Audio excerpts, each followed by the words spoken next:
Bismillahirrahmanirrahim. Assalamualaikum warahmatullahi wabarakatuh.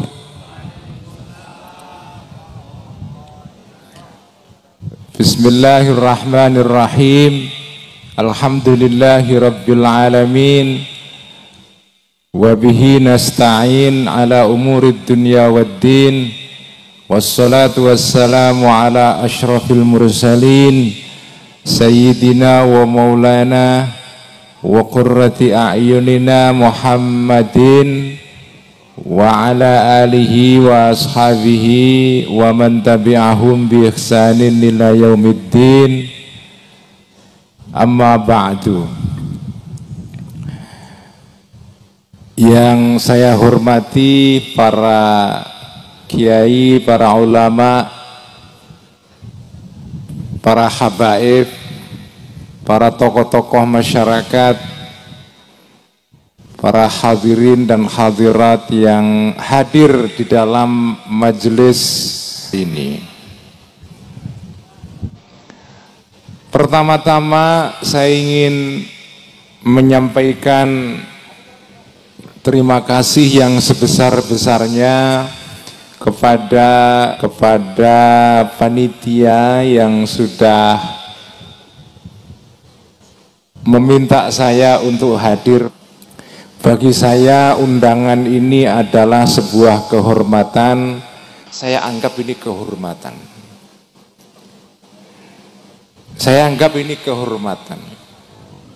Saya nggak tahu siapa yang punya ide mengundang saya. Saya nggak tahu siapapun yang punya ide. Saya merasa saya ini dihormati karena diberikan forum di sini. Para hadirin dan hadirat, saya mau ngomong belak-belakan, ya. Terus terang apa adanya. Anda siap mendengar? Ya. Saya mau ngomong belak-belakan dan nanti kalau omongan saya ini menimbulkan masalah, tidak peduli saya.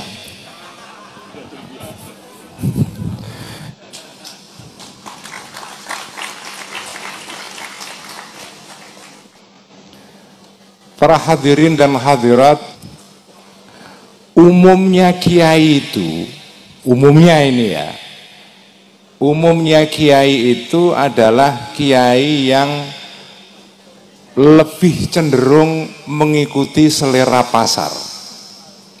Itu umumnya kiai. Kalau pasar menghendaki ngomong A, maka kiai ini juga akan ngomong A.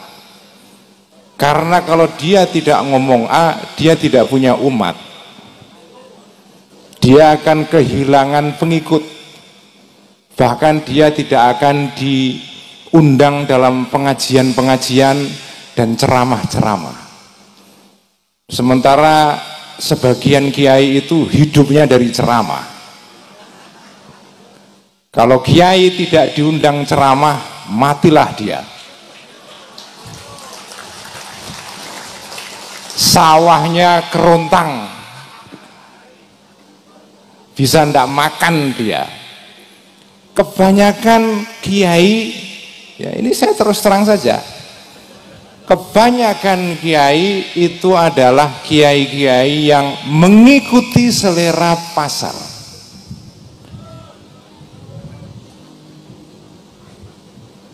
Nah, kalau ada kiai kok tidak mengikuti selera pasar, ini saya anggap kiai yang istimewa.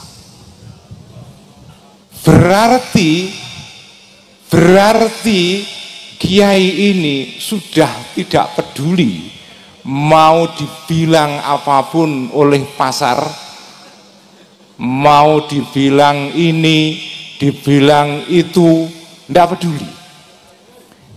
Ini kiai yang levelnya di atas rata-rata kiai.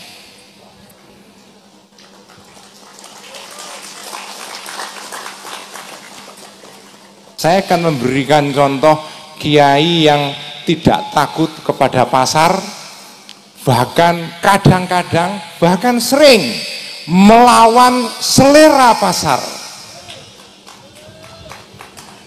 Contoh kiai seperti ini yang paling saya kagumi, dan bulan haulnya baru berlalu kemarin, namanya Gus Dur. Gus Dur itu, saudara-saudara, para hadirin dan hadirat, menurut saya ini kiai yang tidak takut kepada selera pasar. Bahkan seringkali Gus Dur itu melawan pasar. Jenengan tidak tahu resikonya kalau jadi kiai melawan pasar, Masya Allah, berat sekali itu. Sampean-sampean ini kan kategorinya pasar. Inilah yang jadi perkara yang orang-orang ini nih. Ini yang membuat kiai-kiai ketakutan itu jenengan semua ini. Jangan dikira kalau kiai di atas panggung itu seolah-olah powerful, berkuasa. Wah, seolah enggak.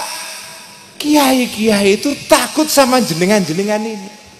Kalau sampean boikot, sampean ini, pasar ini memboikot, tidak mau mengundang kiai, matilah kiai itu. Pendaringannya kering, raiso mangan. Bener nggak sih? Betul? Betul. Sampean ini penguasa. Kalau sampean boikot kiai nggak diundang, wah mati kiai itu. Gus Dur nggak takut kepada kalian-kalian ini. Ada suatu masa Gus Dur itu bukan hanya melawan pasar, diadili oleh pasar. Gus Dur itu pernah diadili oleh pasar, diadili oleh selera massa. Salah satu pengadilan Gus Dur itu terjadi di Cirebon, di Pondok Buntet. Pernah Gus Dur itu diadili di Buntet oleh para kiai-kiai, karena Gus Dur dianggap pendapat-pendapatnya itu nyeleneh, melawan apa? Pasar. Jangan bayangkan, Masya Allah, Gus Dur itu ya zaman dulu, Orde Baru ini, Gus Dur itu berani melawan pemerintah. Kalau melawan pemerintah sekarang itu enak. Melawan pemerintah sekarang itu ya, melawan pemerintah zaman reformasi lah, itu enak. Kalau ada orang yang melawan pemerintah malah sering diundang televisi. Betul? Betul. Rocky Gerung, wah itu undangannya nggak habis-habis itu. Sekarang kalau ada orang melawan pemerintah malah pasarnya banyak. Zaman Gus Dur dulu melawan pemerintah resikonya besar sekali. Tidak semua orang berani melawan pemerintah. Gus Dur berani. Nah zaman itu kiai-kiai itu heran, kok Gus Dur sebagai ketua PBNU kok berani melawan pemerintah, merugikan kiai-kiai. Kiai-kiai nggak dapat undangan dari bupati, nggak dapat undangan dari gubernur, nggak dapat, rugi semua karena tindakan dan manuver-manuvernya Gus Dur yang melawan pemerintah. Makanya kiai-kiai ketika itu banyak yang tidak suka kepada Gus Dur, karena Gus Dur mematikan rezekinya para kiai-kiai. Itu zaman itu. Saya membayangkan situasi Gus Dur ketika itu, Masya Allah, luar biasa. Kok berani demi prinsip Gus Dur yang dipegang, yang dipercayai, berani melakukan sesuatu yang tidak populer. Ini yang saya sebut dengan melawan pasar. Kiai yang berani berbicara tidak sesuai dengan selera pasar. Bahkan statement-statementnya itu dianggap liberal. Bener gak sih? Nah, saudara-saudara, tidak semua kiai berani melakukan hal ini. Karena kalau ada kiai berani melakukan hal seperti ini, ya tadi itu risikonya. Melawan pasar itu bisa membuat sampean kehilangan rezeki. Itu risikonya. Nah, saudara-saudara, saya kepingin menyampaikan sesuatu yang lebih penting ini, yaitu jarang sekali tokoh-tokoh itu, tokoh umat terutama, yang berani ngajari umat berpikir secara benar, kritis. Itu jarang sekali. Apalagi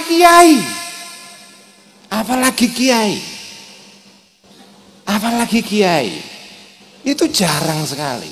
Gus Dur itu, saudara-saudara, para hadirin dan hadirat, menurut saya, ini kadang-kadang saya juga heran, orang berani melawan pasar, tapi kok pasar ikut dia? Ini yang saya heran itu. Umumnya orang itu kalau melawan pasar, dijauhi pasar, ditinggal oleh masyarakat, oleh publik. Ini kok tidak? Ngomongnya itu tidak seperti umumnya kiai. Berarti, nah ini bacaan saya. Berarti ada segolongan umat Islam yang memang membutuhkan dakwah seperti Gus Dur.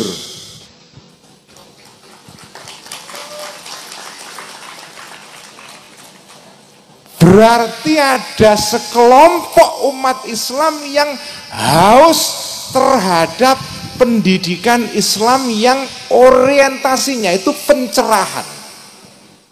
pencerahan pemikiran. Ini saya senang sekali. Yang menyedihkan saya, Bapak dan Ibu sekalian, Gus Dur dulu ketika wafat banyak orang yang nyukurin. Karena apa? Karena pendapat-pendapat dia tidak disukai oleh orang-orang itu. Kalau bahasa Pantura daerah saya, Rembang Pati sana, nyokurke. Yono wong Islam sing ngono ku yono. Ada orang Islam itu yang senang kalau ada tokoh Islam meninggal, itu ya ada. Itu ada. Sampean suka atau tidak suka, itu ada. Ada sekelompok umat yang gembira tepuk tangan kalau ada tokoh umat Islam yang lain yang mereka tidak sukai meninggal. Tetapi yang mencintai Gus Dur lebih banyak daripada yang membenci beliau.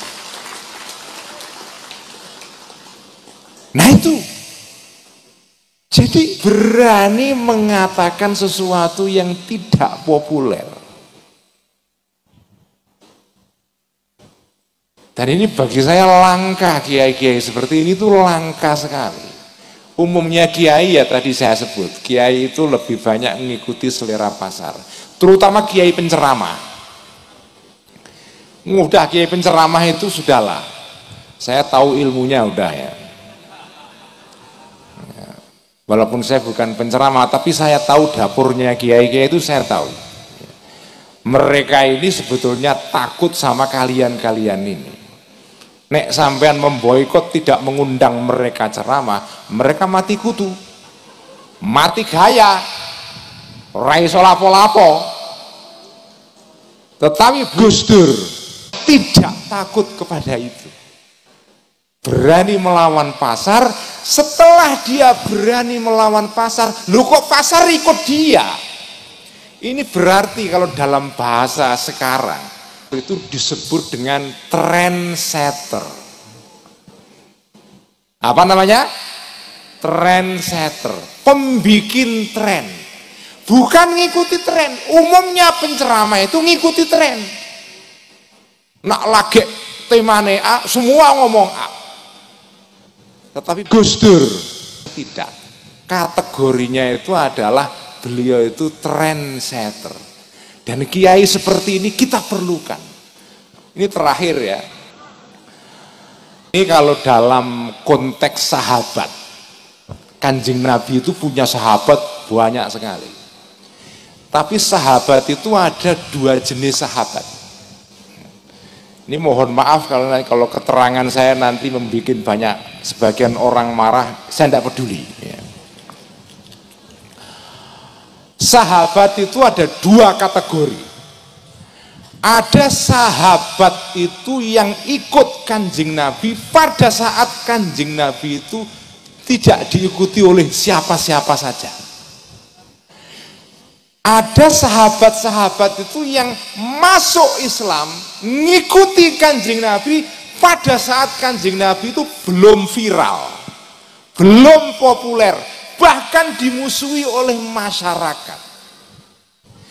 Ada pada satu titik Kanjeng Nabi itu ditinggalkan semua orang, kecuali satu orang saja yang tetap loyal, percaya kepada Kanjeng Nabi, yaitu namanya Abu Bakar As-Siddiq. Makanya disebut As-Siddiq itu karena Abu Bakar ini masih percaya Kanjeng Nabi pada saat orang semua itu skeptis.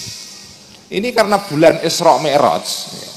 Kanjeng Nabi itu ketika pulang Isra Mi'raj, Kanjeng Nabi itu kan Isra Mi'raj itu ya, semalam saja. Pagi sebelum maghrib berangkat, pagi sudah sampai ke Mekah lagi. Ketika sampai ke Mekah, beliau cerita tentang pengalaman perjalanannya sampai ke Masjidil Aqsa, di Yerusalem, sampai ke langit 7. Dan cerita tentang hal-hal yang tidak mungkin diceritakan karena terjadi dalam waktu semalam saja. Nah, semua orang itu ada, kalau yang tidak Muslim ya jelas mereka langsung apa ini hoax, Muhammad ini hoax, kira-kira gitu. Yang Muslim sudah masuk Islam, ada yang skeptis, nggak berani bilang hoax, tapi ya nanti dululah, no comment, kira-kira gitu. Abu Bakar As-Siddiq itu secara eksplisit, kalau Muhammad ngomong sesuatu yang lebih aneh daripada yang dia omongkan ini, saya tetap percaya. Itu Abu Bakar Siddiq. Jadi orang seperti Abu Bakar itu susah. Kenapa? Karena beliau itu percaya kepada Kanjeng Nabi sejak ketika Kanjeng Nabi itu masih dibenci banyak orang. Umumnya orang itu ngikuti orang lain kalau sudah jadi tokoh. Betul nggak sih? Zaman tokoh ini perjuangan, itu yang ikut sedikit. Makanya Kanjeng Nabi itu ketika sudah menang Fathu Makkah, ya, Makkah takluk kepada Kanjeng Nabi, ya, seperti diceritakan dalam Al-Quran, ya, idza jaa nasrullahi wal fath wa ra'aitan nasa yadkhuluna fi dinillahi afwaja. Idza jaa nasrullah, ketika pertolongan Allah datang wahai Muhammad. Idza jaa nasrullahi wal fathu, dan kemenangan. Dan orang-orang itu yadkhuluna fi dinillahi afwajan, berbondong-bondong masuk Islam. Kenapa? Udah menang kok, enak. Zaman rekoso, sopo sing gelem ikut Kanjeng Nabi? Nggak ada. Yang ikut paling ya segelintir orang saja. Begitulah psikologi manusia. Orang itu baru mau ikut orang lain kalau orang ini sudah sukses. Iku lagi kepengin melok. Kadang-kadang pengikut yang datang belakangan ini, wah sok-sokan, merasa paling dekat Kanjeng Nabi, padahal baru datang kemarin sore. Itulah manusia. Pengikut zaman pertama santai saja. Itulah menjadi Abu Bakar As-Siddiq itu susah, saudara-saudara. Ya. Menjadi Abu Bakar As-Siddiq itu berat, Ferguson. Ya. Susah. Yang enak itu jadi sahabat-sahabat kategori kedua. Sahabat yang masuk Islam setelah Fathu Makkah. Enak itu. Malah Kanjeng Nabi itu, wah ini Kanjeng Nabi ini ya luar biasa ya. Tahu, Kanjeng Nabi itu ngerti orang-orang ini masuk Islam tuh ya kepenginnya dapat amplop. Makanya Kanjeng Nabi itu ketika menaklukkan kota Makkah banyak mendapatkan pampasan perang, ribuan onta itu. Itu yang dikasih bagian paling banyak ya orang-orang ini. Santri-santri yang belakangan ini, yang baru ikut kemarin sore, amplopnya malah makin tebal. Santri-santri yang pertama Kanjeng Nabi malah nggak dikasih sedikit sekali. Kanjeng Nabi tahu psikologi manusia itu. Ini orang-orang kalau nggak dikasih amplop tebal, ya hilang lagi, pergi lagi. Ya sudah, Kanjeng Nabi kasih saja. Dan Kanjeng Nabi tahu, bukan naif. Ini salah satu pelajaran bagi pemimpin ya.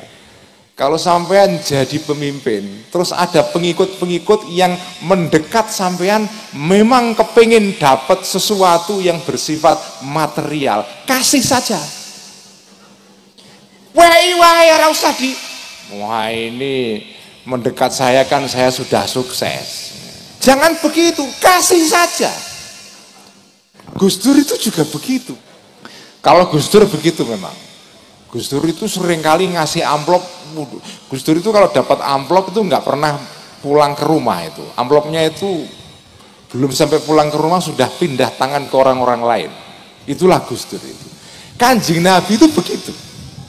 Kanjeng Nabi itu sifatnya adalah kalau ada orang-orang itu masuk Islam demi tujuan-tujuan yang bersifat material, ya dikasih itu. Dikasih itu ya.